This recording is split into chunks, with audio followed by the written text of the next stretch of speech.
Welcome to another edition of the Sports One. And we are back. We got the full crew in the house. That is what it's all about. The Yankees, out of any team in the league, are the best equipped to handle a blow like this. I think there is a higher power at play here. He's due law of averages. That dude is the ultimate scrub. It's trash. Yeah. Every person you have in there is fucking trash. Next game, you're going to see a big performance. You can see it in the end of the game, and I'm just totally stoked and excited for this.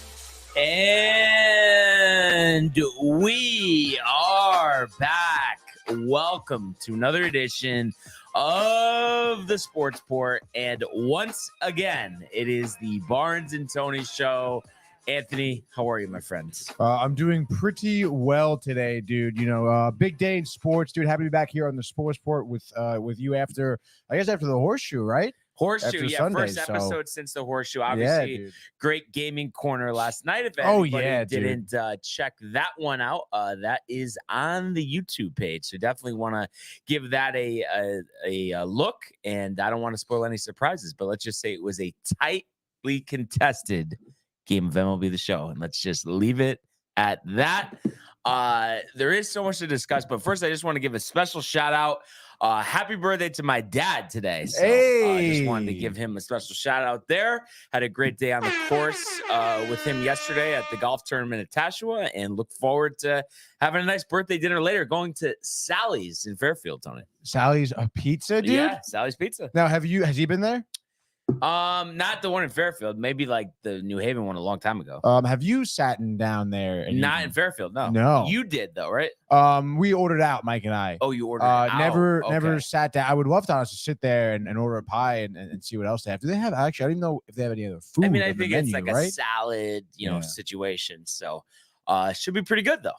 Definitely. So. Are you kidding, dude? What kind of toppings you get in your pizza? What does your dad like? So he likes veggies pizza, and then he likes the sausage, or a bacon, but for some reason I feel like it's like the sausage he probably likes the best. If I had to guess for a meat, Birthday gift? Well, he could be watching right now, so I can't disclose that. Oh, it's a surprise.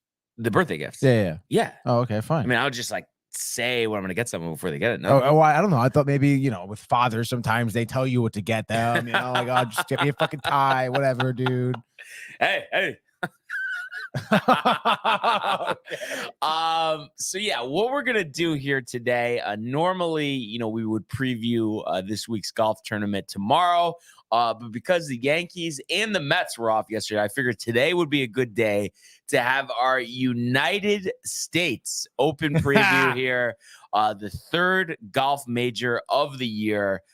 Such an exciting time, having all these major championships in a couple months, and how ironic, Tony, that the first U.S. Open was played in 1895. How insane is that? 9 holes, Newport Country Club.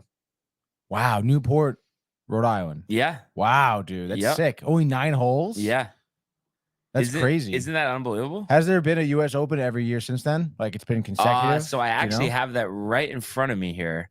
So it does appear that is the case. And I just want to see what this okay, so this year's will be the 123rd U.S. Open. So if you think about 1895. So there was 5 years where they were off, I guess, yeah, right? probably war, honestly, like the World War One and Two, probably. I would imagine that's the case. Nevertheless, it's a very exciting, always seemed, even though obviously when we're talking, major championship golf, always seemed like the U.S. Open was always like the toughest test, the most truest test, where no matter where it is, obviously it's rotating every year, that there were going to be no breaks. It was going to be a tough course. We've seen that recently, whether it was Brookline last year, Winged Foot back in 2020. Obviously it's been at Bethpage Black. So many historic courses. This year, though, we do get LA Country Club, a place that has never hosted the U.S. Open. And speaking of which, we have a little flyover rendition Tony is putting up on the screen now. So let's take a look at this. Yeah, this is pretty sweet. First par 5 as an opening hole since 2017, dude. So that's 6 years. This is supposed to be the most gettable par 5 on the course. Only 3 Really? par 5s, which is very interesting. But you see the wide open fairways, but it is known as having some of the smallest greens in U.S. Open history. Yeah. I was actually looking ahead at this this hole right here. It does look like the green is a little tight, dude. Little tight, but I guess because of the 51 yards, it goes downhill off the tee. They said pretty much every player in the field should be has the distance to hit it in two.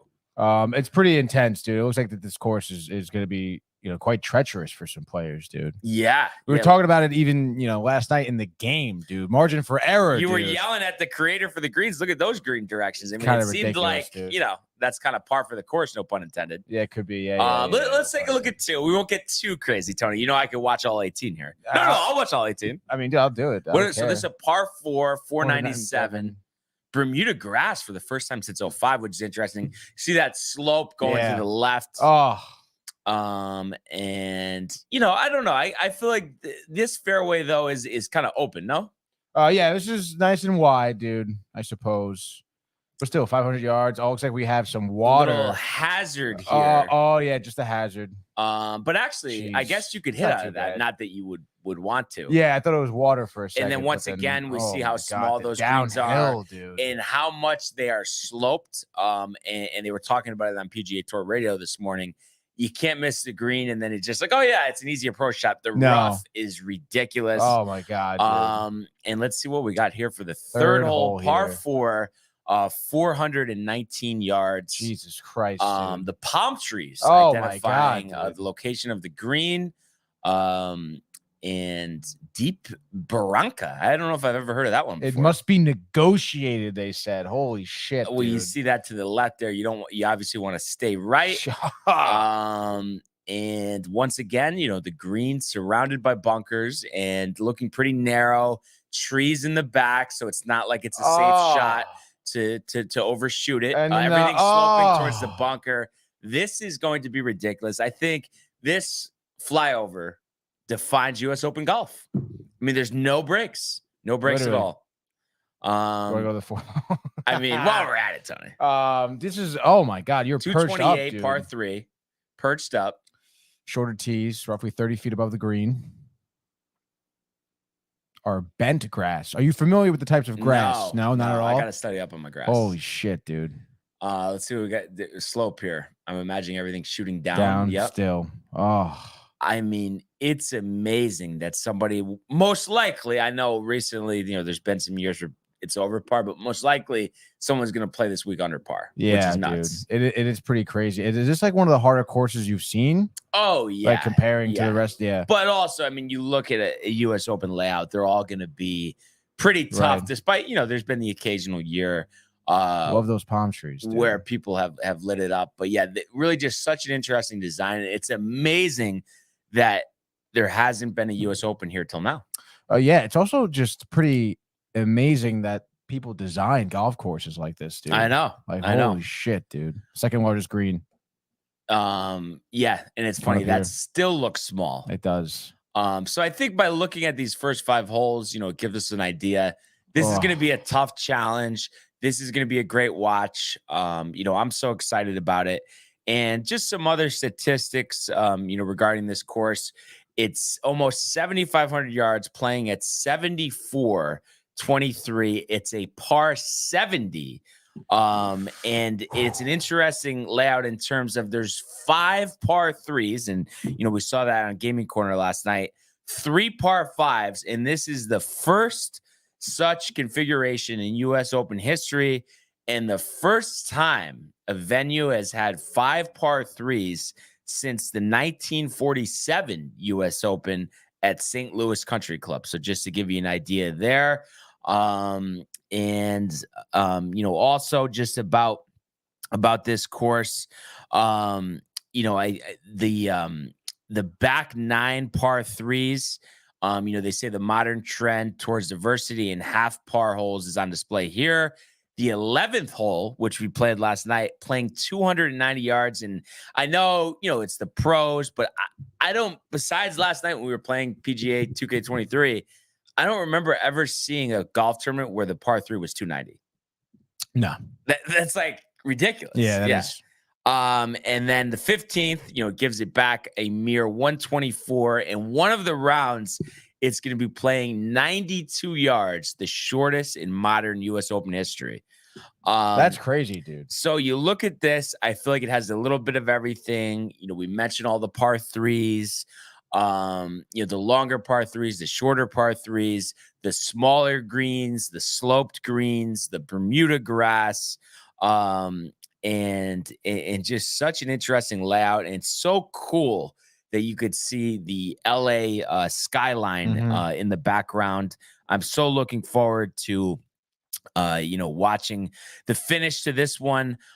Just to set the stage a little more here, in terms of, who's in the field. And obviously, as you can imagine, everybody that's the who's of golf is in here other than like Will Zalatoris and Tiger Woods, obviously both nursing some injuries. Last year's champion at Brookline was, of course, Matthew Fitzpatrick. He's in the field. He's joined by Masters champion Scotty Scheffler. Last month's PGA champion Brooks Koepka, who also won the U.S. Open in both 2017 and 2018 at Erin Hills and Shinnecock Hills, respectively. Cue the Shinnecock Hills soundbite. Wow, I can't believe you said that, dude. Shinnecock.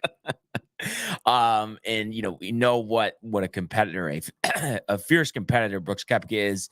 John Rahm, obviously this year's Masters champion, been going through a little bit of a lull, so it'll be interesting to see how he plays in this one. Tony's guy, Victor Hovland, who we forget. It seems like Victor Hovland, since we started covering golf, he's only 25 years old. Yeah. So his game's only getting better. Rory McIlroy, obviously looking to end that 9-year drought. Will this finally be the year? No. Hard to think that it will be. Patrick Cantlay, Tyrrell Hatton, Xander Schauffele, last year's champion golfer of the year, Cameron Smith. We have Los Angeles native Max Homa, Ricky Fowler, Matthew Fitzpatrick, like I mentioned, Jordan Spieth, Patrick Reed. We have Justin Rose, who's now 10 years since he won at Marion, and has been playing some really good golf this year, topped off by winning the AT&T Pro-Am. We have Tommy Fleetwood, who obviously lost in the playoff there at the Canadian Open to Nick Taylor. Shane Lowry, the former Open champion, Hideki Matsuyama. Adam Scott, Corey Connors, who was in position this past week at the Canadian Open before finishing tied for 20th. Also, you have former major champions Colin Morikawa, Jason Day, Justin Thomas, Dustin Johnson, and then one guy who's still looking for his first major championship, Tony Finau. So just a completely star-studded, loaded field. It's unbelievable. And one thing too that I could not believe, because you think it's Scotty Scheffler, Tony. Do you not think out of all the golfers, he's probably the most consistent? Consistent, yeah. I'll say that. And so he gives away strokes on the green, so meaning he's below average putting, but yet he still leads the PGA in adjusted scoring. So it's just like he does everything else so well, and then putting can bite him sometimes. And I'm saying it's amazing that he's still able to do that, because we know putting is everything. Putting changes everything. Yeah, no, that is super impressive. It's just like his iron work and his driver is just that impressive. Flawless. I mean, he doesn't miss hit shots. What's the deal with the putts though? Chokes? I think it's sometimes putting's mental. Sometimes it's just tough to read greens. Reading greens could be a big part of it, But I am just so excited to watch this tournament. Just before we give our picks here, just a couple more things in terms of TV coverage. So starting on Thursday on USA Network, actually, from 1 to 8 p.m., we'll have coverage of this tournament. And then from 8 to 11 on NBC. Friday will mirror that coverage. And then on the weekend, NBC will take you the entire way. Saturday, 1 to 11. Wow. Sunday, 1 to 10. Coverage of this tournament available on the NBC Sports app, NBC.com, Peacock, and the USOpen.com. So many different ways to watch this, which is nice. And we've just seen with golf over the years, especially when it comes to major championships, they've opened up the coverage. It used to be very tight knit. It used to be, you could only see the leaders play half their rounds. And now you can pretty much see every golfer play their entire round. At least anybody that, you've heard of, not some amateur, which obviously, being an open, there's going to be some of those, but so excited to watch Hell this. Yeah, dude. And I think it's really going to be a tight finish. And one thing that's interesting, and they were talking about this on the radio, is we've seen U.S. Opens. I know it's known as a very tough test, but we've seen high-scoring U.S. Opens. We've seen low-scoring U.S. Opens. Coincidentally enough, the past 3 U.S. Opens have all been won at 6 under par. The last 2 were 1-stroke victories, and then Bryson blitzed the field at Winged Foot back in 2020. Going further back than that, the previous 3 years prior, we had 2 champions were over 10 under par. You had Gary Woodland in 2019 at Pebble Beach at 13 under, and then Brooks Koepka in 2017 at Erin Hills shooting 16 under, sandwiched between a +1 victory at Shinnecock for Brooks Koepka. So scoring's been all over the map. I think we can safely say, more times than not, it's going to be closely contested. 3 out of the last 5 U.S. Opens have been won by 1 stroke only. Wow. So which doesn't surprise you, and just playing a course that is as difficult as this, I think it allows for a lot of movement up and down the leaderboard. And I don't have the numbers in front of me, but just for U.S. Opens in particular, I highly doubt, there's been too many where somebody has led the whole way. Right. I feel like almost 0. I would imagine. Interesting. Okay. And then something else to keep in mind too, before we make our picks here. We always think about, multiple time champions. So since 2004, so going on 20 years here, there have only been 3 guys who have won their second edition or more of this tournament. So a lot of first-time winners. Oh, okay. Something to keep in mind. And just to give you an idea who those golfers were, 2004 at Shinnecock, coincidentally enough, Retief Goosen, who now plays on the PGA Tour Champions, won his second U.S. Open. 2008, Tiger won his third U.S. Open. And then, of course, in 2018, Brooks Koepka winning his second U.S. Open. So I think I have set the stage. We got TV coverage. We got historical significance. We got layout of the course. We got who's in the field. The only thing left to do, Tony, is to let me know the winner of the 2023 U.S. Open. Going to be pretty simple here. And Michael actually said it best, too. He said if Rahm does the opposite of what he did last night on the gaming corner, he'll be winning. And I totally agree. I think Rahm takes it handily. I'm going to say leads from day one and holds that lead the whole weekend through. Never been done. Jon Rahm. Let's go, dude. Come on. Wow. And what do we feel like the winning score is going to be? Oh, gosh. Would you say it's par 70? Yeah. I don't know. I'd say, I don't know, 4 under. 4 under. Okay. Yeah. All right. And then for me here, I've gone back and forth. So many different directions to go here. It's a tough one. It is a very tough one. And we talked about too, we've only 3 times in 20 years had multiple time winners of the U.S. Open. And I think we're going to get a 4th this year. And for the first time since 2016, Dustin Johnson will be the U.S. Open champion. So Liv going back to back. You love the Liv tour, and it just seems, Tony, that he's due. We know Dustin Johnson is very good. You know, we see him in these tournaments. While he hasn't won one recently, it seems like he's in contention all the time. His distance off the tee is ridiculous. And like we were just talking about with Scottie Scheffler, if the putting is going, I mean, watch out is what I would say.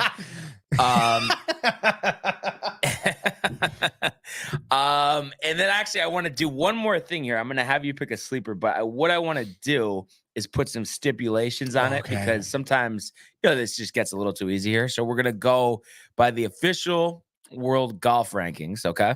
Oh, geez. And we're going to omit the top 10 golfers. So anybody outside the top 10, and obviously I will read them off momentarily here.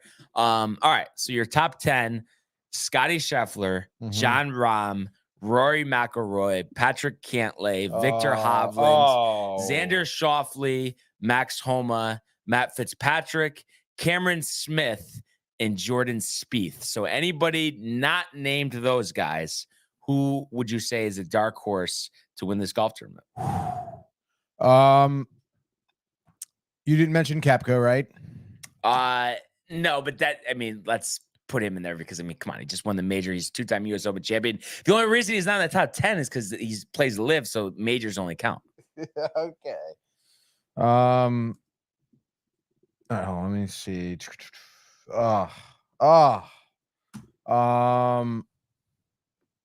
kind of tough, dude.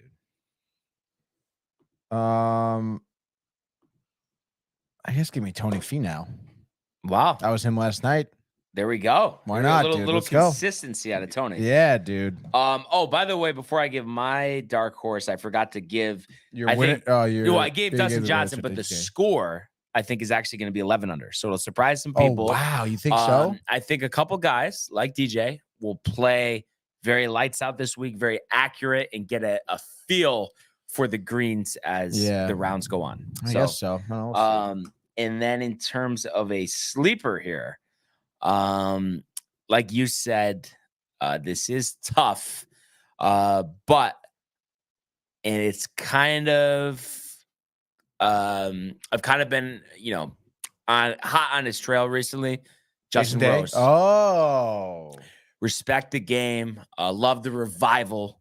Later on in career, I want to say he's 40. I'm gonna go to his official PGA Tour player page here. 42 years old for Justin Rose. Good for him, dude. Still very strong relationships with both Morgan Stanley and MasterCard. So I'm sure he's getting a lot of revenue on the sponsorship end. MasterCard, yeah. Really?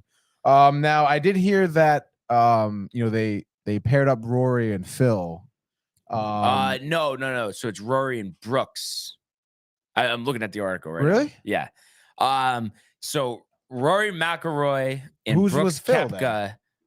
We could look that up. I'll look up the grouping. So it's going to be Rory, Brooks, and Hideki Matsuyama first two rounds, and their first tee time is 4:54 on Thursday. Okay.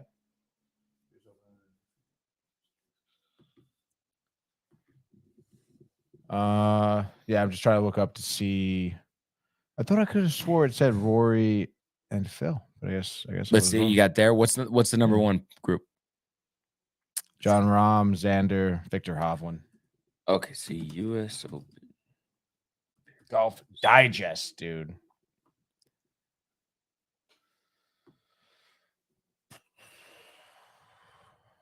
You think Phil would be somewhere,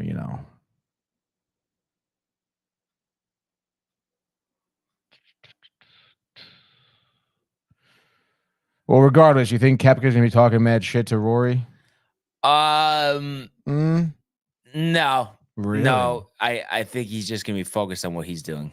Interesting. You think Rory's? What do you think Rory's gonna place, dude? Top 10? No. Oh, I think he's gonna be like 20th. What do you think? I guess I can't see that. By the way, Phil Mickelson with Keegan Bradley, Vermont native. Yep. And Padraig Harrington. Don't know who that is. You know? Padraig? Just call him Patty. Patty Harrington. How do you say his first name? I think it's Padraig. Padraig. Yeah, he's won the Open Championship twice. And I think the reason he's in this tournament is because he won the U.S. Senior Open last year. So that gives you automatic entry into this year's U.S. Open. Okay, yeah. Sure. Can we do me a favor here? So go to the Wikipedia page. Right side. Oh, same thing. Go down. Go down. Go all the way down. Go down. Go down. Go down. Major champion. Keep going. Keep going. Too far. Keep going. Keep going. Keep going. Okay. Yep. He won last year's Senior Open Championship, actually. So, Nobody he must have got a special exemption, I guess, because you would think no. Wow, that was idiot. I'm seeing Senior Open and I'm thinking Open Championship like across the pond. But that's the US Senior Open. So that's why that's why he's in the field. So and he's about the same age as Phil, actually. So that makes a little sense. Phil Mickelson, I know, obviously, even though he did finish second at the Masters, does seem like a long shot here to win the US Open, but it would complete the career Grand Slam for Phil. That'd be pretty sweet. And he's 51 years old too. Phil, I think, is 53, and I think Harrington's 52 or 51. 51, yeah. That's crazy, dude. 53. Yeah. And it is just so awesome. I forgot who I was talking. Maybe I was talking to you about it yesterday. But just how, 60 years old, you could still be a professional athlete. Like, are you kidding? Competing at the highest level? I think we were talking about that yesterday, actually. Yeah, dude, that's insane. So sweet, dude. But it's just so awesome that it's major championship week. And I think it is even more special, Tony, because it's at a course that pretty much almost everybody's never seen. Yeah. You ever been to LA Country Club? Yeah. No, but maybe when I'm in San Diego in August, and I'll find a way to do a little drive-by. Yeah, that'd be pretty sweet, dude.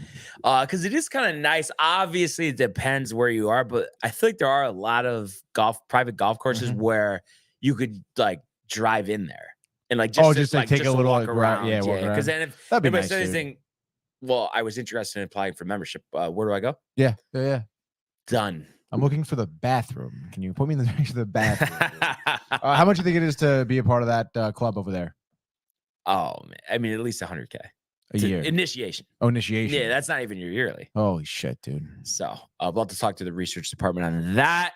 Michael lauding himself here, saying it was me, Brian. I said it's crazy you can be 80 in golf. He's right. He did say it. So that's good stuff there. I know Michael is earning for the U.S. Open to start. I'll make him. Maybe I'll pull him over to my apartment on Saturday. We can get some coverage. Coverage is 1 to 11. You're telling me you can't get an hour of a golf? Honestly, 1 to 2 definitely do, because we have a shoot I think at 4 on Saturday. Literally, just like an hour, And then we're past the cut lines. It's the best of the best. You can't beat that. And I guess he's going with Rahm too. He's kind of copying your pick. Oh, I don't know. It's a good. It sounded like it. Kind of sounded like it. I guess he does have time. I mean, the tournament starts Thursday, so right. I am interested to see if he has anybody else. I mean, I'm sure the other pick would be Ricky, but I can't speak for Michael. Yeah, no one can speak for Michael except for Michael himself. Last question, Tony, before we switch gears here. What do you got? We only saw, I guess, what was it, 5 holes on the flyover or whatever? Yeah, 5. Yeah. Were you impressed? Like, it was like something that you hadn't seen. I know other than did anything look familiar or no? From just watching that video? Hard to say. But the thing you sent me on Instagram last night did. Yeah, definitely. I definitely don't recall seeing palm trees in the game last night. Maybe it wasn't an option. Yeah. But of course, dude, super impressed. Honestly, it seems like this course is going to be an absolute torture for. I couldn't imagine par 70. Not for me, Brian. No, not for me, dude. Oh, and he says he's going Koepka, which is interesting. And I honestly would not be surprised if that happens. Oh, he seems riled. Can't wait for the golf in person. Yes, let's watch it Saturday. We got this. Wow. All right, Michael, my place, 1 o'clock. Let's go. I mean, right? I mean, you wouldn't be surprised at all if Koepka just went in there like a bull in a china closet, just on fire to start the tournament, from start to finish. Yeah, I could see that, dude. I guess. And then imagine like he's playing with Rory. Yeah. Rory misses the cut. Oh my God! Does a little dude, like fanny tap on the way out. Sorry, bud. It's too bad I couldn't pick, Koepka as my sleeper, dude. Well, because he's not a sleeper. You should outside the top 10. Should have had a caveat in there. That's my mistake. But yes, this will get underway on Thursday. Can't wait, Tony. But I also can't wait for the Subway Series. Let's go to the world of Major League Baseball.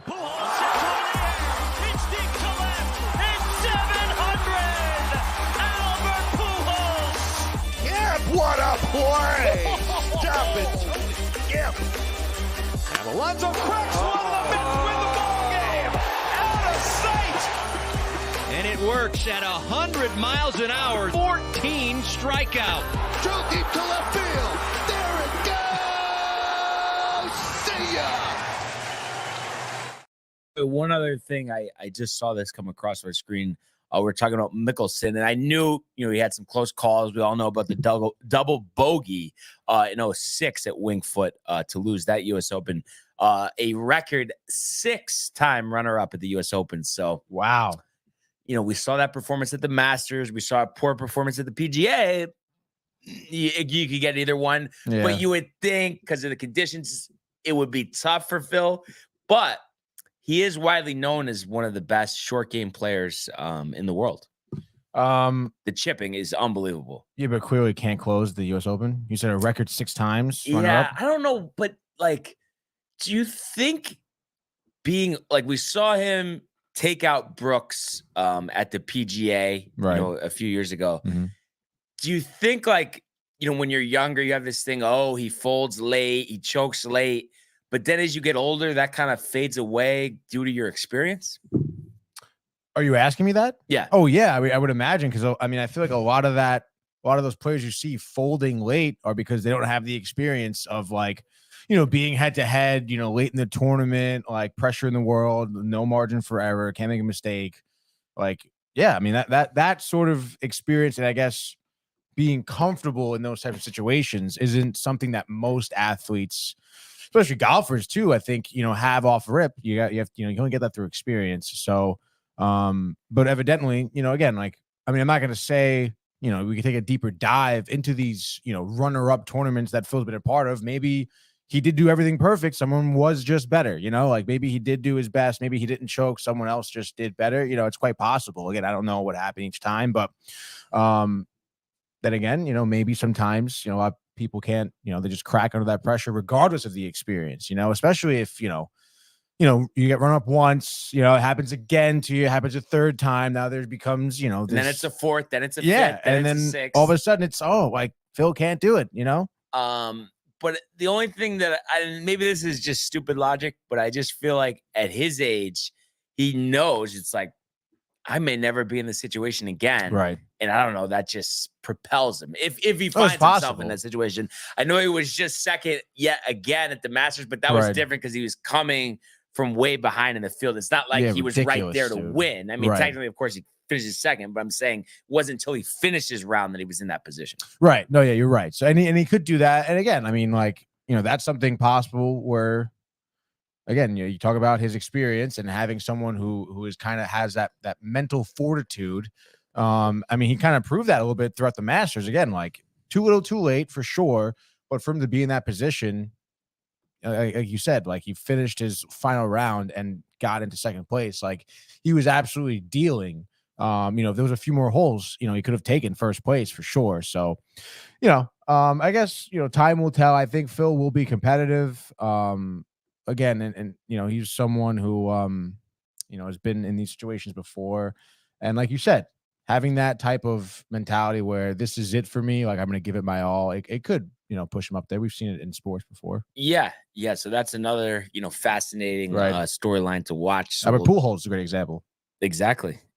And speaking of baseball, Tony, we finally returned to the Diamond tonight. The Subway Series, Citi Field edition.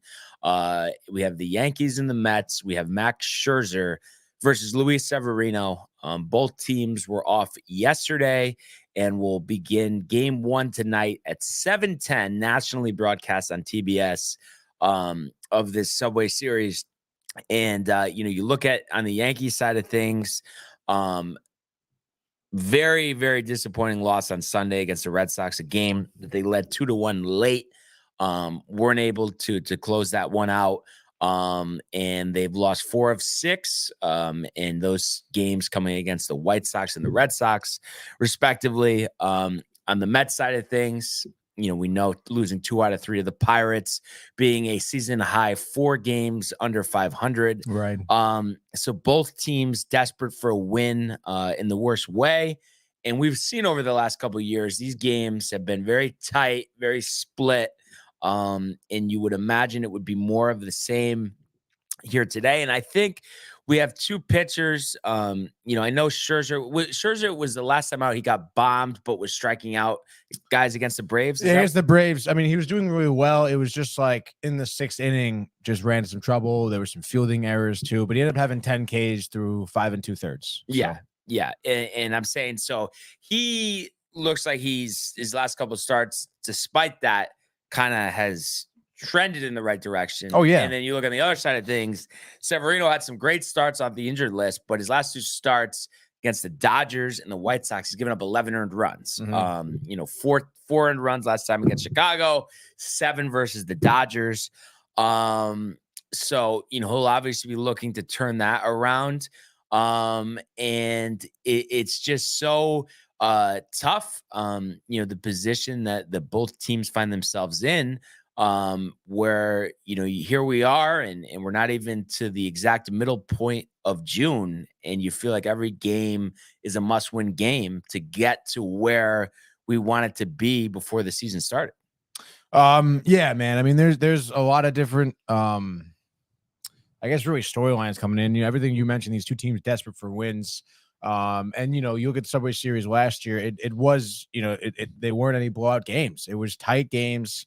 I think they did split. Yeah, they split it. Yeah.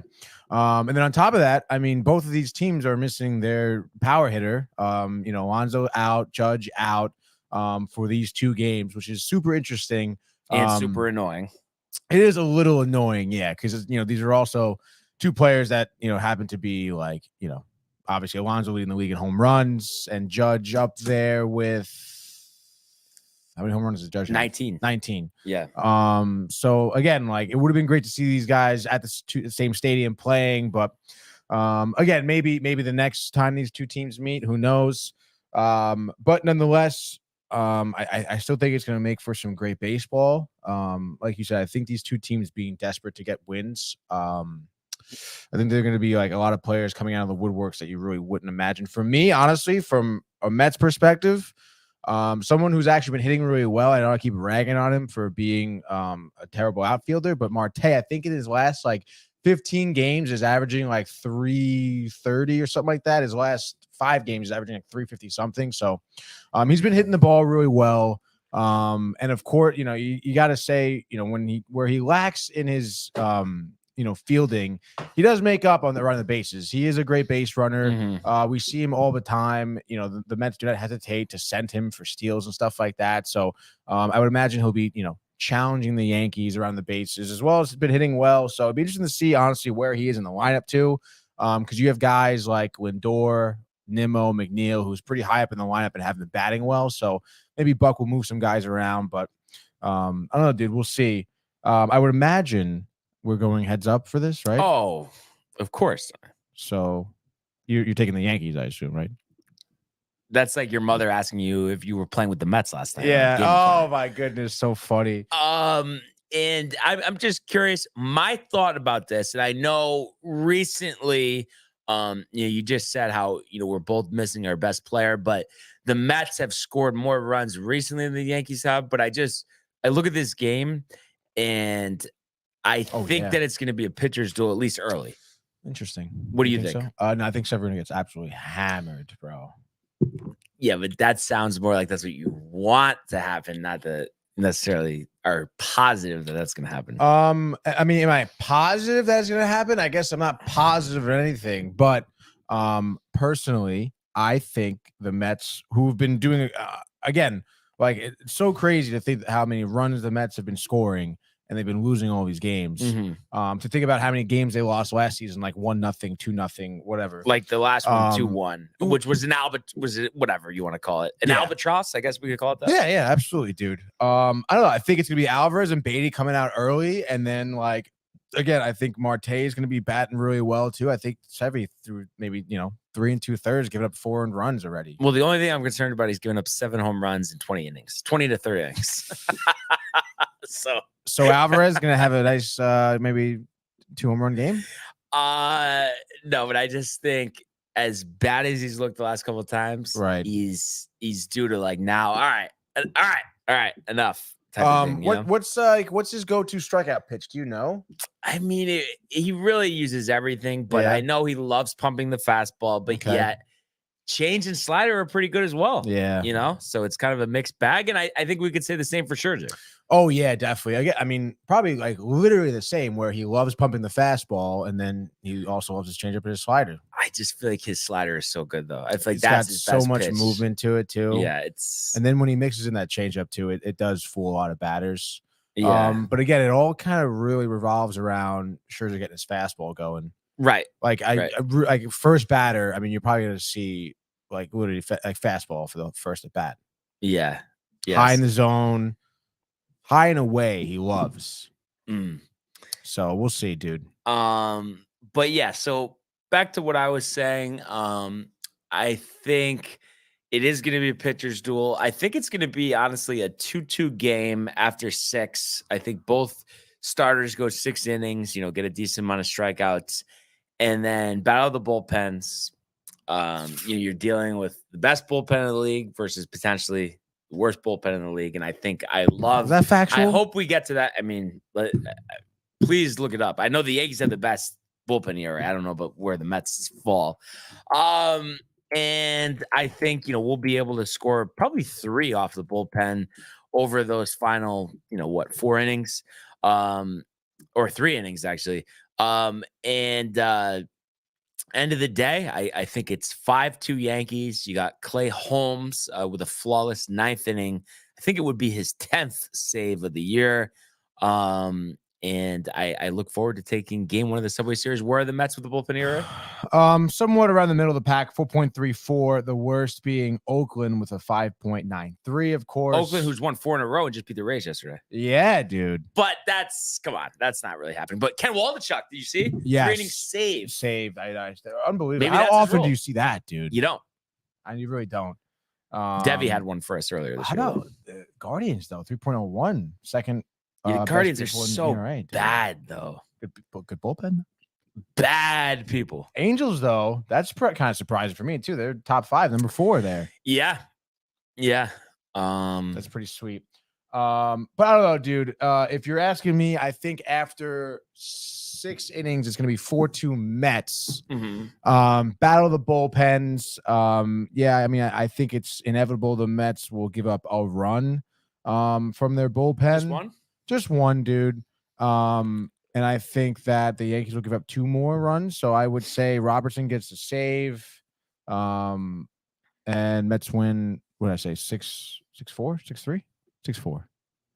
6-4? Yeah, 6-4. All right. That, dude. So we got 5-2 versus 6-4. We'll see who's closer in that regard. And then big game tonight, dude. We got 2 more picks apiece, but obviously we know how excited we are to watch this game, and we both just want to win in the worst way possible. Yeah, dude. You want to like a little side bet on this Subway Series? Some of the 4 games. Okay, I like that better. Which is BS. I know we talked about travels, playing other teams. It is kind of beat. Ridiculous. That's not 6 games. It's so I just don't get it. It's probably been 4 years since it was 6 games at least. Probably, yeah. So some of 4 games, I would imagine you say Yankees are going to win 3 out of 4. Yep. And I guess Conley. Colony. Yep. Obviously, I'll go Mets, and then if we split, I guess we just split Colony. I guess. Yeah. And so leading off here, just while I have this in front of me, I'm gonna take for my second pick here. I'm gonna go with the Braves. They are in Detroit. Strider. No, he's been up and down, had that terrible last start, but he is going to dominate this Tiger lineup. And I did pick up Javi Baez in my deep fantasy league. I think he had 2 hits yesterday. I know it's because you've seen the demise firsthand, Tony, but I don't know what it is. Maybe I'm just blaming it on Detroit and the small attendance and all that. But I think he could still play. He's not like that. He almost is like can't even be on a roster. I don't think he's that bad, honestly. I really don't. I don't know, dude. You don't think though a winning situation would somewhat improve, propel him, energize him? I guess so. I don't know, dude. I mean, I just feel like, if you really look at his career as a whole, look at him on the Cubs. Again, I understand the Cubs were definitely down in the dumps too, but they had a lot of talent on the team. When it came to the Mets too, ton of talent. They were contending. They were doing well. He wasn't a good part of the team, dude. Didn't seem like he was a great clubhouse guy. And again, now you put him in Detroit. So what? You think he's just intentionally not doing well because he's not in a winning organization? No, but I think sometimes people need more motivation than others. Well, I don't know. I feel like for him, there's a ton of people out there who doubt him. Right. So he's not enough motivation. I feel like he should be raking. He should be MVP, dude. But I don't know. I just kind of thought that. But I don't think he's going to do anything against Strider today. I think Strider 6 scoreless, 12 strikeouts, Braves 8, Tigers 1. Wow, dude. Okay, cool. You actually were just talking about it too. The Rays losing to the A's last night. Looking at it again, their next game here. Obviously tough loss there. 4-3 was the score. Tampa Bay honestly was doing pretty well before that. They've won 3 out of the last 5 games, just losing 1 to Texas and obviously to Oakland. And I understand their pitcher tonight in Beeks is not, one of their best pitchers out there with a 6.12 ERA. He is matched up against Hogan Harris, a young guy who I guess really has improved a lot. We did see him against the Mets, actually. I think he may have gotten an out, but he gave up something like 5 runs, I think. Wow. Yeah, absolutely clobbered. This when the Mets were looking pretty good. That was I think they scored over 10 runs that game. How many years ago was it? This was this season, dude. Come on. Really? So I don't know. Give me the Rays here. Bounce back victory. I don't know. 5-2. 5-2, dude. All right. Mark it down. Ooh. You're right. Got a shooting pain in my God, the old hands. All right. So for my third and final here, so many different places to go. Wow. Dodgers. I was actually just about to do that. But I feel like you're making me do it. Yeah, dude. But don't take him. Now you're really trying to get me to take him. Yeah, you know what? Yep. No, I'm just kidding. I'll take the Astros over Patrick Corbin and the Washington Nationals. Hunter Brown on the hill, one of the top younger arms in the game. I think despite Yordan Alvarez being on the injured list, I think no problem here in Houston for the Astros. I think they get to Corbin early and often. At the end of the day, right? 7-2 Astros over the Nationals. Love it, dude. Oh, I have my last pick. Yeah, that's right, dude. Give me the Dodgers. You Tony because it's Tony. Yeah, of course. And they're playing the White Sox. And I just feel like the White Sox. Tough. Lance Lynn out there on the mound. 6.72 ERA. You look at how these two teams have faced each other so far this season. Well, they haven't. So just for the Dodgers, absolutely going to hammer the White Sox here at home too. The Dodgers averaging 37,000 fans coming to that stadium every night, 10 p.m. 47. Dude. 47. What did I say? 37? Yeah. 47,000 fans, which is still ridiculous, yeah. dude. And they open up this 3-game series. You're looking at a sweep situation, I think. Give me the Dodgers decisively winning this one. Again, Lance Lynn, actually, his most recent start was against the Yankees. Unfortunately, in a win for the Yankees, but 5 earned runs over 8 hits, 3 walks, over 5 innings. So, I don't know, dude. I just feel like he's going to get absolutely popped by the Dodgers. Dodgers win this one 7-3. Love it. Do you? Yeah. Nice, dude. And I really hope tomorrow I'm talking about a game 1 victory in the Subway Series, Tony, but only time will tell. Do you hope, dude? I know. I can just feel it within, we're due for better. We're due for better. So are we. You could say that. You could say that. It happens to be a collision course. So I know, dude. Who's going to come out on top, right? Mets. Right. But that being said, let's go to the world of the National Hockey League. Here's Matthews. Scores! Hat-trick goal! My goodness, this is a great shot. Big hit on the far side by McCarr. He flattens Jordan's skull. Oh, my goodness. That's the top right back. Terrifying and robbed by Shesterkin. That's brilliant from Igor Shesterkin. It's a breakaway to win it in overtime. McDavid scores the winner in overtime. All right, people. Let's go. Hockey, NHL. One of the greatest sports out there, in my opinion. And tonight we have Game 5, Panthers at Golden Knights here, the Stanley Cup Finals. Game 5. Obviously the Knights here ahead of the Panthers 3-1. So that means the Golden Knights at home could put it away, potentially hoisting the Stanley Cup for the first time in franchise history, second time as a franchise, obviously, in the Cup. Since their inaugural season. Fucking 4 years ago, whenever it was. Got to tie my shoe, excuse me. And now, looking at this series, looking at how, again, I hate to keep saying like I was yesterday, but how this, final series, again, kind of mirrors what the NBA had in terms of the matchup. The Golden Knights being one of the, better teams in the league, having a sneaky good record through the regular season. Of course, top teams still out of the West, though. And then the Panthers here being that wild card, that last seed to come through the Cup final. A Cinderella story, which is seemingly coming to an end now. We've been recapping, obviously, each game of this series and everything like that. So, again, it just seems that the Golden Knights have been so dominant in the way of attacking the Panthers in very different facets of the game in general. Whether it be, attacking them, defensively by, giving them trouble going through the neutral zone, blocking shooting lanes, limiting their opportunities to get to Aiden Hill. And then on top of that, their quick transition to offense, their physicality, their forechecks have been so impressive. Their puck control, their puck retention, I should say, not to mention their ability to score with Marchessault, with Stone, Eichel.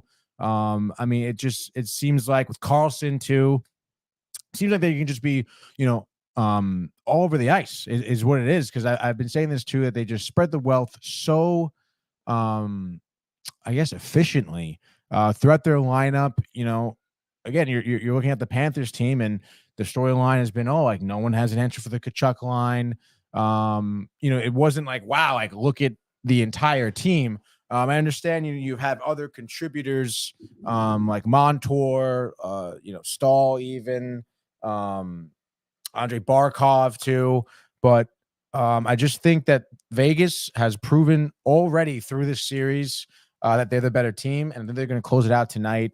Aiden Hill for the Knights has just been so impressive. Talk about someone who is making a splash in his career in terms of being a rookie, barely playing this season, coming in as a third string goalie during the playoffs, potentially, hoisting this cup. It's going to be very impressive. You do kind of feel for Bobrovsky on the other end of things there for the Panthers, someone who's the opposite of Hill, a veteran goalie, has been here before, who kind of, revitalized, his position as their starting goaltender, specifically in this playoffs. He's someone who's been phenomenal through the postseason as well. But again, I just think the Golden Knights here, I think it's going to be kind of decisive. I mean, maybe the Panthers can score first if they come out, with that type of desperation mode. But I just think over time, what we've been seeing throughout this series is the Golden Knights just tiring out the Panthers. Whether it be physically, whether it be, by having all these power play opportunities. The Panthers defense has certainly looked exhausted. That hasn't hindered their ability to score, but Aiden Hill has. So I think whether or not, Panthers desperation or not, I think Knights have this one. I don't think it's going to be honestly much. I wouldn't say much of a game because, playoff hockey when the cup is about to be hoisted is still dramatic and fun and good to watch. So I would say give me the Knights here, though. I don't know, maybe 4-1, 5-2, something along those lines. I mean, it's sad. It's going to be tough to see the Panthers run come to an end, and especially, like the way how I think it's going to be kind of unfolding here tonight. It's going to be like, oh, there's 4 minutes left. They're down by 3 goals. They're going to pull their goaltender in a desperation mode. And, at that point, it just looks so dim, to try and score 3 goals late. I mean, it's just, it's tough to see, but of course these teams try it out. But yeah, dude, I think the Knights are going to be hoisting the cup here. And because I stepped out for a second, did you mention Tkachuk or no? Like at all? On status is uncertain. Actually? Yeah. I just saw this article. I'm pulling up the rhyme and reason. Upper body injury. Status of injured Florida Panthers star Matthew Tkachuk won't be revealed until Tuesday before Game 5. Yesterday, Maurice said the update will be tomorrow. You'll get all the information tomorrow night. And he did accompany the Panthers to Las Vegas. He didn't skate in an optional practice at T-Mobile, limited to 16 minutes, 40 seconds last game. Was clearly laboring in the game with what appeared to be an upper body injury. I mean, you would imagine that's a shoulder injury, especially from some of the hits he was giving and taking, honestly, throughout this series. But I don't know, man. I mean, I think for him, I mean, there's no way he's not going to be playing tonight if that shoulder is any form of intact. And I think you'd expect him to play again, limiting his time. I mean, again, that's gonna, hinder the Panthers even more so, which is tough to see. Yeah. And in the worst way, Tony, I want this to get compelling. I want the Panthers to win tonight, but I think if it hasn't been announced, I honestly don't think he's going to play. And then I kind of think the Panthers are going to get run over, I think it might be 6-1. And the Knights' first Stanley Cup franchise history, the Eichel story, the Hill story, the Bruce Cassidy story, which is very ironic. He gets fired from the team that ends up setting the regular season win record, and then they end up losing the first round to the Panthers, who he beats. It all ties back together. But your Vegas Knights are your 2023 Stanley Cup champs. And if this is the end, if this is the last night of the season, how ridiculous is that, Tony? We went through yet another whole hockey season. Yeah, no, it really is, dude. Feels like just yesterday, we were previewing all the divisions, dude. Lightning Rangers. I know. Lightning Rangers start the season. Speaking of Rangers, how do we not have a head coach? It's actually funny you mentioned that because I did hear that Laviolette, it seemed that they might be closing to a deal here. And I keep doing this. Remind me again, Laviolette is who? So Peter Laviolette, you probably know him most recently for the Predators, for the Capitals, but back in 2006, he did coach the Hurricanes to a cup. And interesting, obviously, different time of hockey still. And I believe definitely the first Stanley Cup for the Hurricanes. Definitely their first. And then, I think that, they had Eric Stahl on the team, and it was prime. I think he had over 40 goals, over 100 points collectively.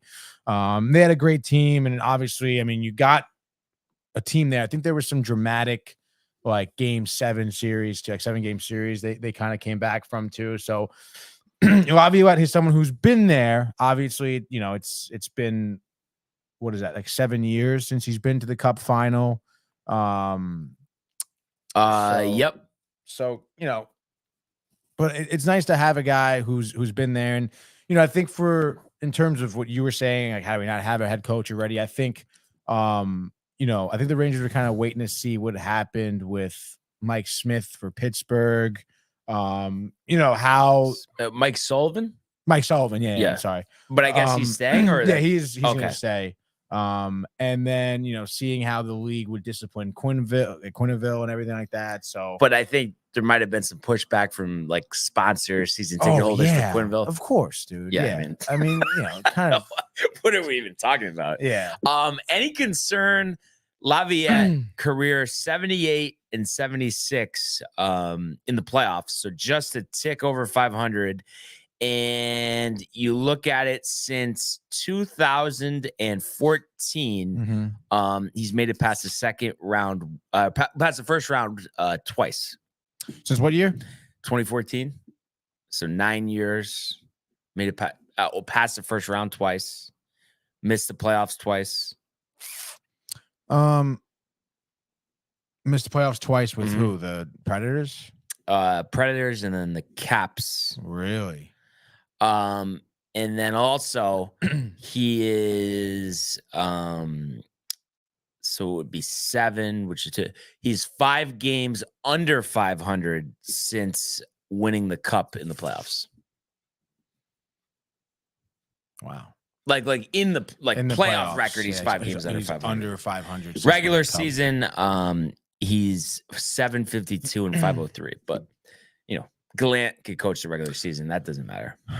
Yeah, Glenn has a good regular season record. Yeah. I don't know, man. Again, I think it definitely poses well for someone who's won the cup before. But it was so long ago. I mean, what does that have to do with now, though? I kind of question that. That's all. No, yeah, exactly. I mean, it still is still a question. And again, his tenure with Nashville, wasn't great. They had obviously Soros was their goaltender forever, and then Pekka Rinne was their goaltender forever too. Top-notch goaltender. They had some great names flow through that organization, including I think McKinnon was on the Predators. We obviously know about PK Subban. The Predators have had a lot of talent through the years that Laviolette was their head coach. Not to mention, we know about the talent that's on the Capitals. But I don't know. I wouldn't, Caps had an issue of making it through the playoffs to the cup. I mean, in general, they only won once with Ovechkin, which is pretty crazy. Barry Trotz was their coach for that. So I don't know, dude. I mean, you definitely still question Laviolette's ability to bring a team, to the cup. But I don't know. I feel like, looking at the Hurricanes, again, I know it was like 7 years ago, whatever. But I just feel like he didn't have as much talent on that team as the Rangers do. 18 years. Oh, yeah, 18 years. No, I'm saying that's why I made the point. It's a long time. Yeah. So I don't know, man. So basically, it's tough, you're not really happy with it. I mean, it's not like, wow, I'm riled for him. It's not, But I guess the only positive thing to say is it's better than Quenneville, or no? Yeah, I think it's just better for everybody. Yeah, so that you don't have that distraction, because it would be a distraction. Yeah, of course, dude. Yeah. So I don't know, dude. I mean, I think it's tough for me to kind of be excited about it, but at the other time, I mean, who else is your other option, really? They talked about Patrick Waugh, and he didn't want to do it. We spoke about Babcock too. Patrick Waugh, really? Where is he coaching right now? I think he's coaching in the OHL, the Ontario Hockey League. Oh, Ontario. Yeah. Some Canadian league. It might not be that, but he's definitely coaching some team over there who I think did pretty well. I don't know if they won the league. I don't know, but I know the Rangers spoke with him, but they didn't. I don't think they could come to an agreement. And like I said, it seems like from what I've heard that Laviolette seems to be closing on an agreement with the Rangers, which, I mean, again, it's nice that we have that we're going to hire a coach and be able to move on. and structure a team accordingly. Yeah. But I mean, you definitely be a little bit more. I mean, I know you would be more hyped if it was Patrick Waugh, you know, a nice like player coach. I guess we'll see, dude. But I mean, is there like less than a 5% chance it's anybody else based on what you read? Seems like it, yeah. Right? Like it's just one of those things, because I know they ascended quicker than we thought, but it's still, just because of how disappointing last year was after the expectations changed. It's like, it seems like you're starting the offseason on the wrong foot. Yeah, no, yeah. But again, like what is the right foot? I mean, if Patrick Waugh couldn't come to an agreement, then he wasn't the right fit for the team, you know? Like if Patrick Waugh wanted to coach and the Rangers wanted him, which I'm sure the Rangers did, they would have came to something, you know? I'm sure Patrick Waugh just wanted to hang out in Canada or something. Yeah. Yeah. Same thing. Like we spoke about Meg Babcock too, having, you know, kind of a poor relationship with some players in terms of how he treated them. So, I mean, yeah, that was a guy who, again, had led the Red Wings to a Stanley Cup probably in 2008, I think it was. Wait, so they won twice, or did they only win in 2002 with Hasek? The Red Wings, like twice in general. Twice since, I guess, 2000. I think so. Yeah. Oh, okay.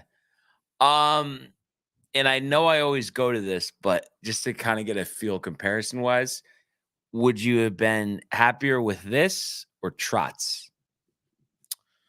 Honestly, I know it's Trotz. It's a joke, basically. Right. Point, I mean, no, honestly, dude, like I think I probably would have been happier with Trotz. Yeah. Just because he definitely won the cup more recently, obviously, Capitals. You know, led the Islanders to the Eastern Conference Finals. Mm-hmm.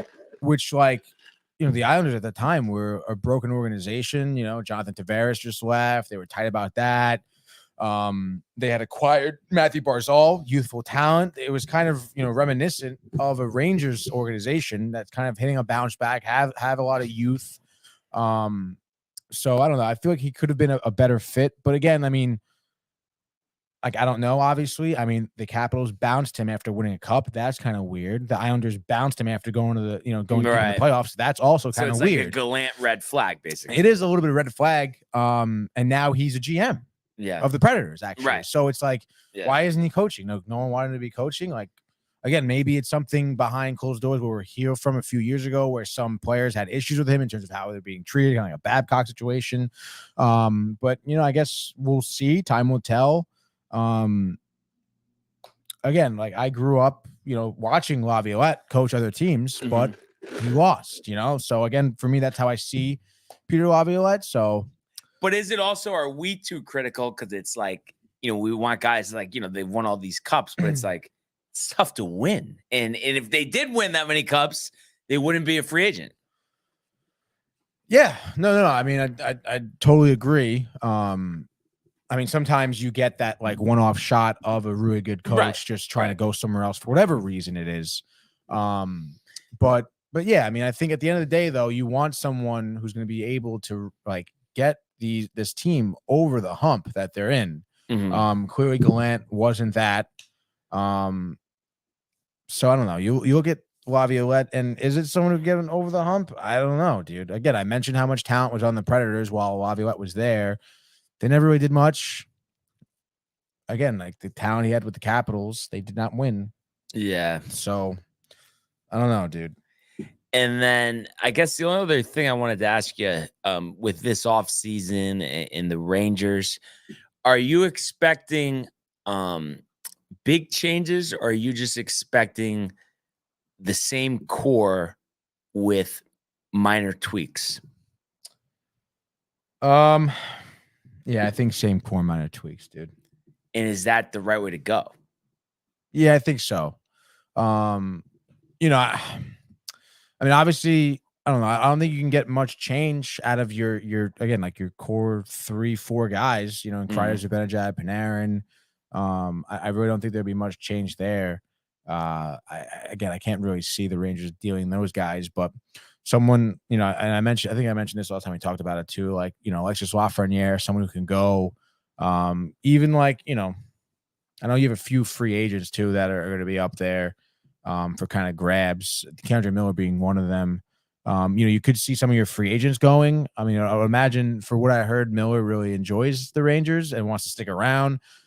He's all right. He's had some tough stretches this past season, specifically, with kind of blowing like defensive assignments and stuff like that. But I think overall he's a solid defenseman that you would want to keep. But I mean, I think other than like literally other than like Trocheck, Panarin, Zibanejad, Kreider, obviously Hedl too, who we just re-signed. I think a lot of other guys are kind of going to be up for grabs here. Yeah. So yeah, I got you.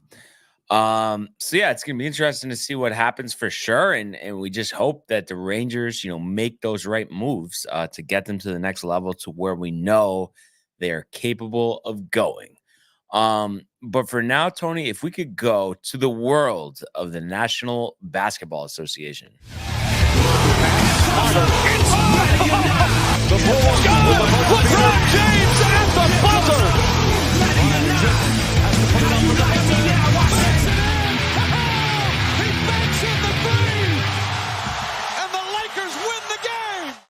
All right. So last night concluded the NBA season as the Denver Nuggets win their first title in franchise history.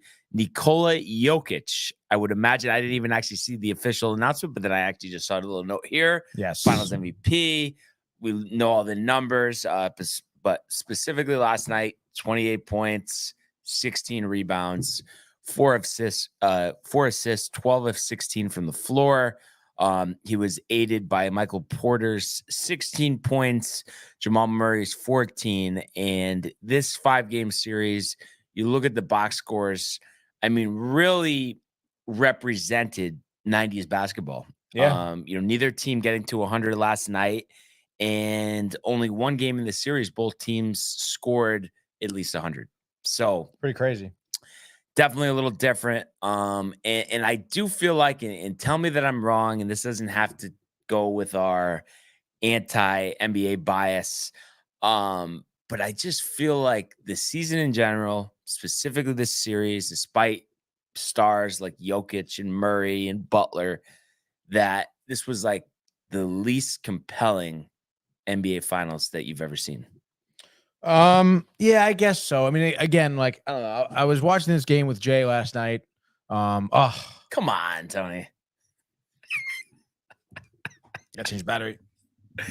God forbid it would tell me a little, like, oh, battery low. Oh, yeah. Just gives it to you at the last second. And it's like, listen, I know the Heat won a nail biter in game 2. This game was a 5-point game, but just the outcome of this series just never was in question. You felt like the Heat were lucky to be there. You felt like the Nuggets, from start to finish this season, were the best team in the NBA. So, you just didn't have too much surprise, and that's kind of how we feel in the NHL. The Stanley Cup Finals there.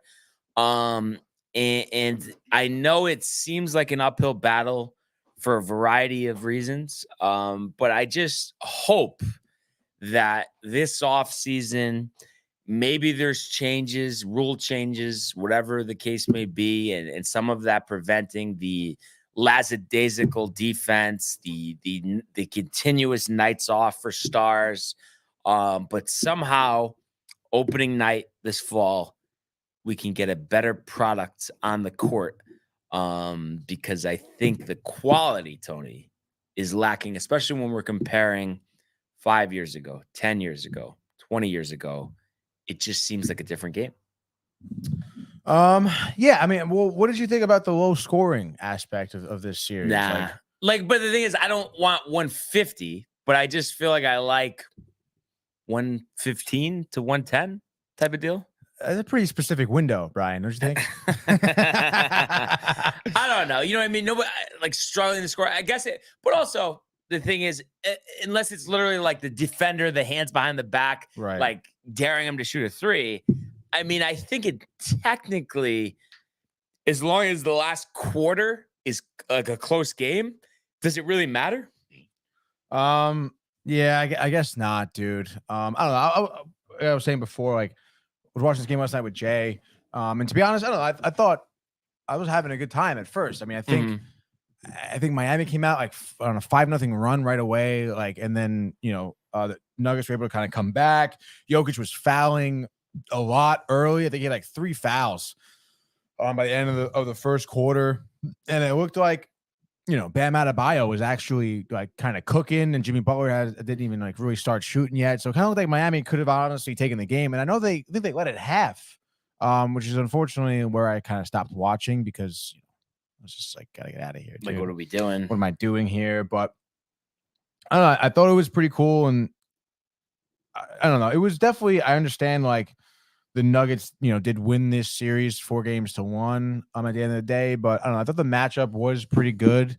I don't know. I think it was another game where, Jimmy Butler led the team here with 21 points.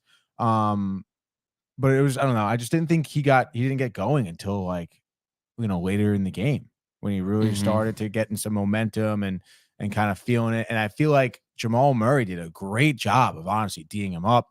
Kind of limiting Butler's opportunities there.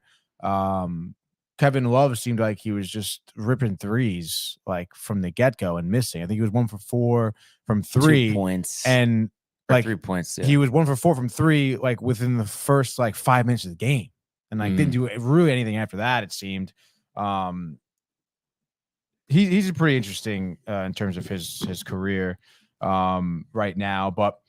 I don't know, dude. I mean, obviously, Denver's a better team. It was definitely entertaining. I mean, I definitely like watching the beginning of this game, the first half. Like, basketball, you realize that it is a great sport and everything like that. And it was nice to see, I suppose, Denver winning for their first time in franchise history, right? Yeah.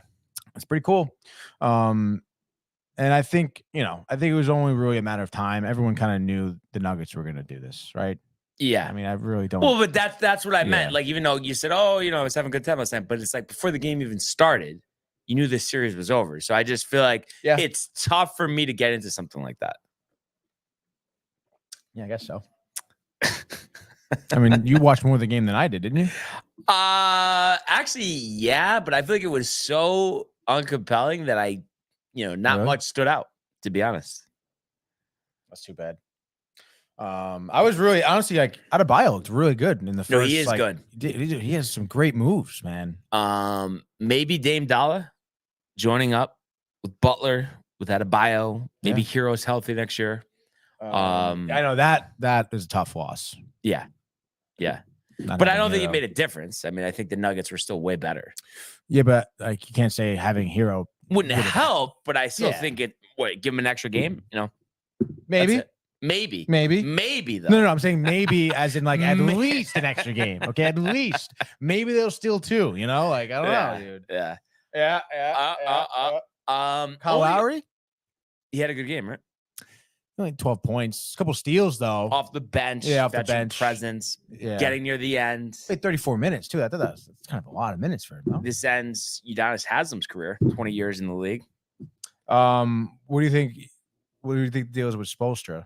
Oh, I mean, he's still regarded as a wonderful coach. 15 years as the coach, I believe. He's not going anywhere. But it's just like, I know they have a very good team, but how could you say that it's like definitely they have enough to win a title? I mean, I think it's given the talent they have, it's a pretty uphill battle. Yeah. And again, I just feel like this, I don't know. I feel like they're just relying a lot on Jimmy Butler, right, to have 40 points every game. And if he was your 2, then you would say, okay, this team should win the title, right? And I feel like this final series, Jimmy Butler, I want to say he didn't have a game with like higher than 25 points. Yeah, right. No, he was a little weak, maybe tired, maybe. So not that I've been saying that the whole postseason. It'll be interesting to see if he gets some help. One other thing here, though, kind of just switching topics. I wanted to. We haven't talked about this in a while. No, I just wanted to congratulate Novak Djokovic for winning the French Open. 23 titles. Yeah, dude. Number 1 all time.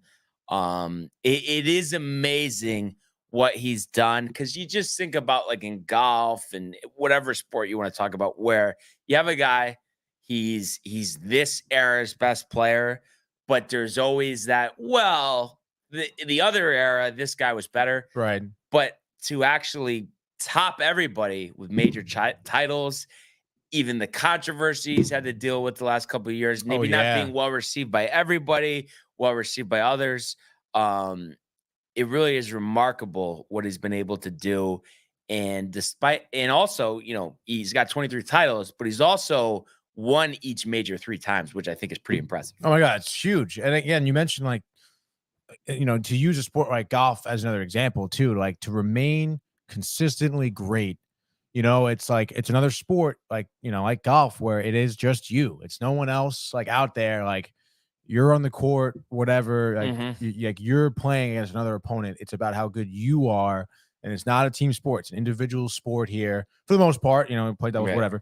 And to be consistently good and to see him like defeat obviously greats as he came up through his career, as well as, again, there's, every year, if there's like a 22-year-old or a 20-year-old like tennis player that came up who's really good, and, someone like Djokovic, obviously like remains like unbeaten. Honestly, it's like super impressive to see that. You mentioned the controversy too. The guy's had a lengthy career, has seen many different things, a lot of different experiences, and has come out on top many different times. So it is super cool.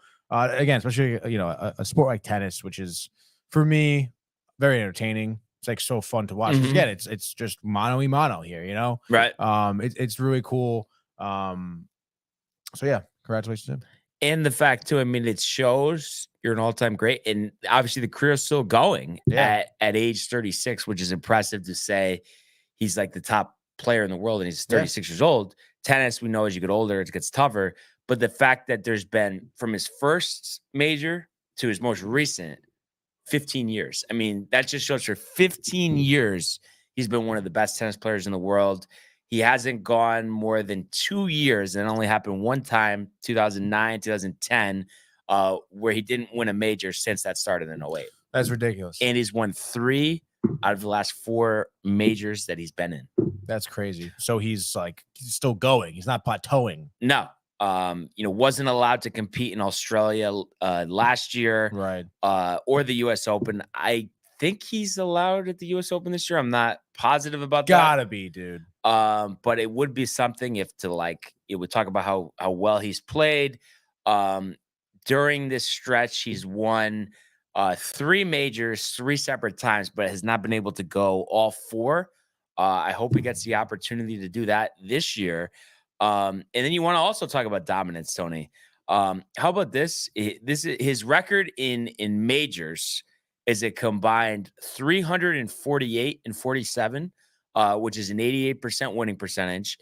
And his worst winning percentage, 85% at the French, which he just won. He's 92 and 16. Wow. But he's 89 and 8 at the Australian Open, 86 and 10 at Wimbledon, and 81 and 13 at the U.S. Open. That's really impressive.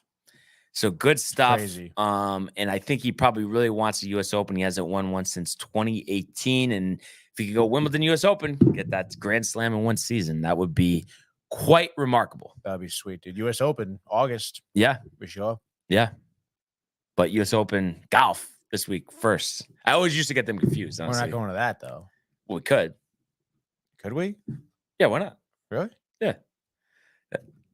It would be sick. It would be sick, but they're not sold out already or anything? I mean, I'm sure there's a ground pass floating around on StubHub, right? Yeah, I guess so. Yeah, flight. Either way, nothing like major championships. Could make a road trip. Michael would be riled. But that being said, Tony, Matthew actually giving me a little shout out here. Brian, fresh shave. Oh wow, yeah, it is. The beard. You look like a true New York Yankee. Oh God, dude. Is that why you shave, dude? No. Don't lie. Oh man, that's a good one though. But I was just gonna say though, as we wrap it up here, I mean, anything else you want to mention on the way out, Tony? Yeah, screen time, noon. Let's go, dude. Yeah. What do we got? I didn't see any like, thing in the archives yet. So that's why I wasn't, I wanted to, I was a little conservative there. Usually we have the subject matter already posted. No, yes, of course, dude. But yeah, at noon. High noon. Yes, dude. We got Screen Time, obviously going over my watch list. I'm pretty sure it's just me solo dolo today, actually. And we'll be breaking down some of the some nice lengthy careers of certain actors like Stallone and Schwarzenegger. Recently, they're talking about like who's the best action star sort of deal. And Stallone said Schwarzenegger, but obviously, you got to tune in at noon to see what I think, as well as about some upcoming series coming out this week, one of which being Black Mirror season 6 coming out. I don't know if you're a Black Mirror type of guy. Heard of it. I have no idea what it is though. I've like heard the name. So it's like it's a series on Netflix, and it's like every episode is its own like little short story. And it's kind of like a psychological thriller suspense sort of deal. There's like an episode where like you have like AI taking over the world, or like an episode where this guy is like manipulating people into doing what he wants them to do, like rob banks by like blackmailing them and stuff like that. So it's pretty cool. And like each episode, like you can just watch one at a time. It's not like you have to catch up on anything. Like you can just watch one standalone episode. And obviously, I mentioned season 6 is coming out. So you can imagine, since the growth of popularity, you have bigger names coming into the fold. Like the guy who was Jesse in Breaking Bad. Did you watch Breaking Bad? Part of it. So dude, it should be a great series. I wasn't really huge into it. But I've watched episodes here and there. It is like really good. There's some good stories in there. So I think this season's gonna be the first one that I actually like watch through. Oh wow. And yeah, dude, it's gonna be a good time, dude. Kind of interested because I think we've both done it. Obviously, you more so on the Screen Time end of things. How do you feel about the solo show? Does it represent a challenge for you? Do you feel like it's kind of similar to what you always do? How do you feel about it? No, I mean, it's definitely different from what I always do. Having Manny here, especially Manny, he definitely obviously knows a lot about movies and film and everything like that. So he's definitely a great co-host. But the solo show is definitely a challenge, dude. Yeah. Because it's just like for an hour or so, however long you go, like it's just constant focus and talking, Yeah. So it's definitely a lot. But it's cool. It's fun because it's just you. Right. So it's cool. Yeah. And I think we all can agree it's just whether it's a co-host, whether it's callers, whether it's commenters, just going back and forth is always compelling. Oh, yeah. With someone about, difference of opinions and philosophies. Of course. Yeah. Even someone with similar ideas with you. I mean, it's just, it's creating a discussion, it's just getting extra thoughts out there or getting someone else's perspective. Again, generating that discussion is always nice, stimulating. Yeah. Cause I just feel like it's like, no matter how strong we are in our opinions, we always want to hear what somebody else has to say about it. Exactly. Yeah. So that's definitely good stuff for sure. But definitely stay tuned for Screen Time. High noon. Tony taking it the entire way. I know this would be going against what he said, but do you think there's just a small chance? And he's probably listening right now, but the prefer makes an early return for Screen Time. Seems like he just leaves 50 comments on Screen Time every time I look at it. Yeah, no, he is hot on Screen Time. Yeah, I could see it, dude. You think he's listening right now? If I had to bet on it, I probably would say yeah. Yeah, he just likes to hide in the shadows. Last question. I know I'm going times 2 here. No, yeah, it's fine. When do we get the clarity with prefer? Oh, geez, dude. I don't know if ever, to be honest. Really? I don't think if it's just a charade, a constant charade. I mean, part of me tells me like, when we're big and whatever, we're doing big shows with whatever show, whether it's sports, Screen Time, I feel like there's going to be one day where he does show up. Yeah. I feel like to one of our shows. Yeah. Yeah, but dude. I guess we'll have to wait and find out. So tune in to Screen Time, high noon, 30 minutes. But I really would like to thank everybody for tuning in today and continuing to comment, like, and subscribe. All of the archives on the YouTube page, Tony, Michael, Renee in costume, the merch at downtimetv.com. We want everybody to enjoy their day, enjoy the Subway Series. You already know what we're both saying. Let's go Yankees. Let's go Mets. And we will see you. Mañana. Hey guys, Tony here from Downtime TV checking in. I want to thank all our fans out there who's been liking, subscribing, sharing our content. You guys are the best. You guys are our bloodline. You make us love what we do. Thanks again.